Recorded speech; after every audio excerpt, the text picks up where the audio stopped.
you know? Yeah, so things like that happen in life all the time. And university, you guys, many of you are university students, you know that university is a strange place to be in. I have a person who I met maybe 10 years ago. Tall guy. When I first went to Australia to lecture about Islam, I was there on a tour, and there was this tall, 6-foot-something Skip. You know, he's like Skippy. He's an Aussie, white Australian, 15th generation Australian, if there is. And I said, oh, he goes, Salaam alaikum. I said, how are you? He goes, my name's Abu Bakr. I was like, Abu Bakr, mashallah. When did you become Muslim? He goes, oh, I've been Muslim for like 4 or 5 years now, alhamdulillah. I said, you know, what brought you to Islam? He goes, oh, it's kind of a long story. And now we were getting on a flight. So he tells me a story on the flight. It's one of the most amazing stories I've ever heard.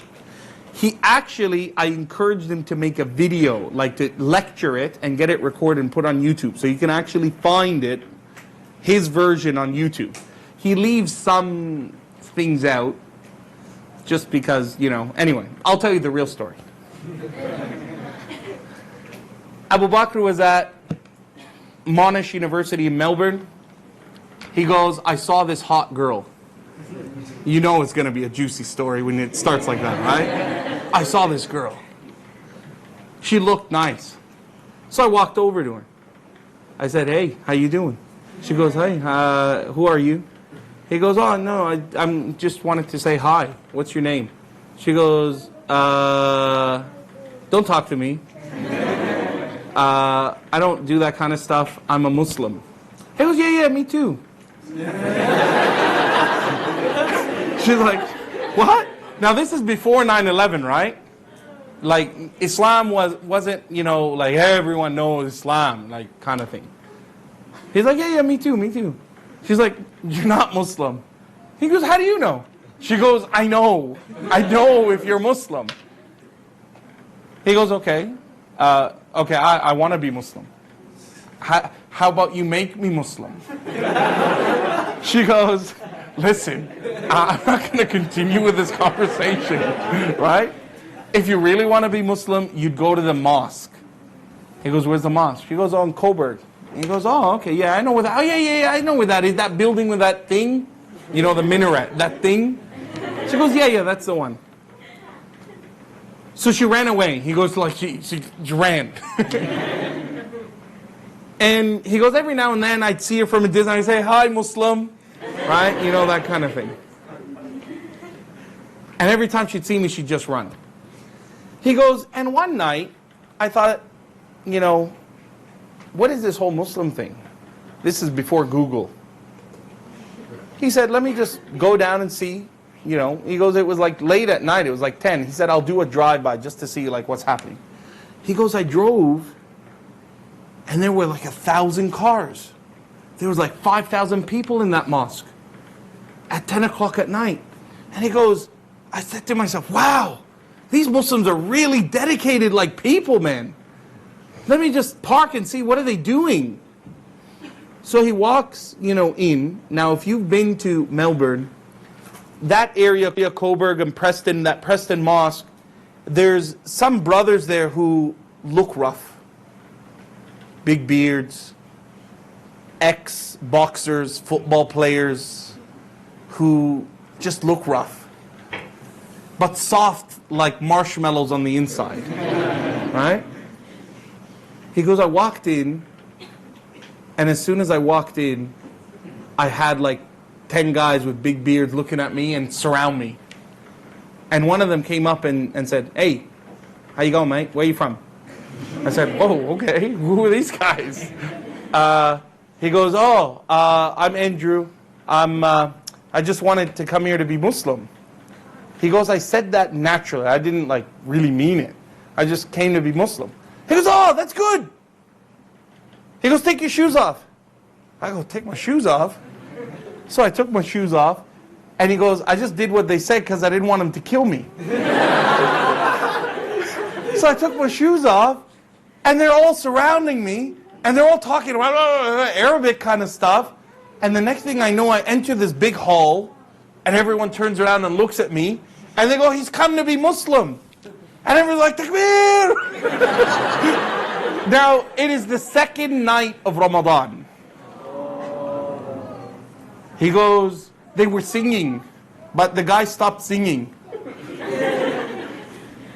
And they kept pushing me, and everyone's like touching me and stuff. And then all of a sudden I'm in the front, and I'm looking at all these people, and they're all smiling at me. And the guy says, repeat after me. So I said, okay, what do I saying? He goes, say, Ashhadu. So I say, Ashhadu. He goes, and as soon as I say that, everyone's like, Takbir! And people just start kissing me. Hugging me and kissing me, and I was like, okay, I just want to get out of here before I die. Right? So I get kissed and I move back. He goes, I get out of the mosque, and as soon as I get there, I see that girl. She's looking down, because the second story is for women, and she goes, you are Muslim. He goes, yeah, I told you. Right? So he walks out, they gave him a Quran, and he goes, I went home.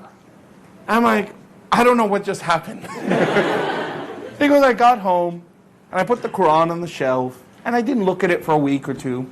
And I thought to myself, well, let me just, open it, see what's in it. And he goes, I opened it randomly, and I started to read.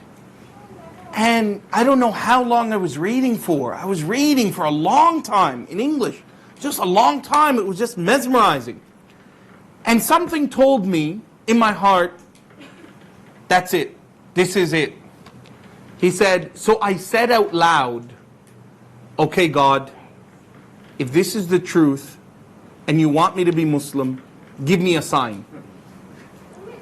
He goes, if I saw an ant crawling, I would have said, that's a sign. Nothing happened. He goes, I thought the curtains would swirl. He goes, anything. Nothing. So he goes, after about 5-10 minutes of waiting, I said, okay, God, I'm going to give you 5 more minutes. And he literally said, I said, okay, I'll wait another 5 minutes. He goes, nothing happened.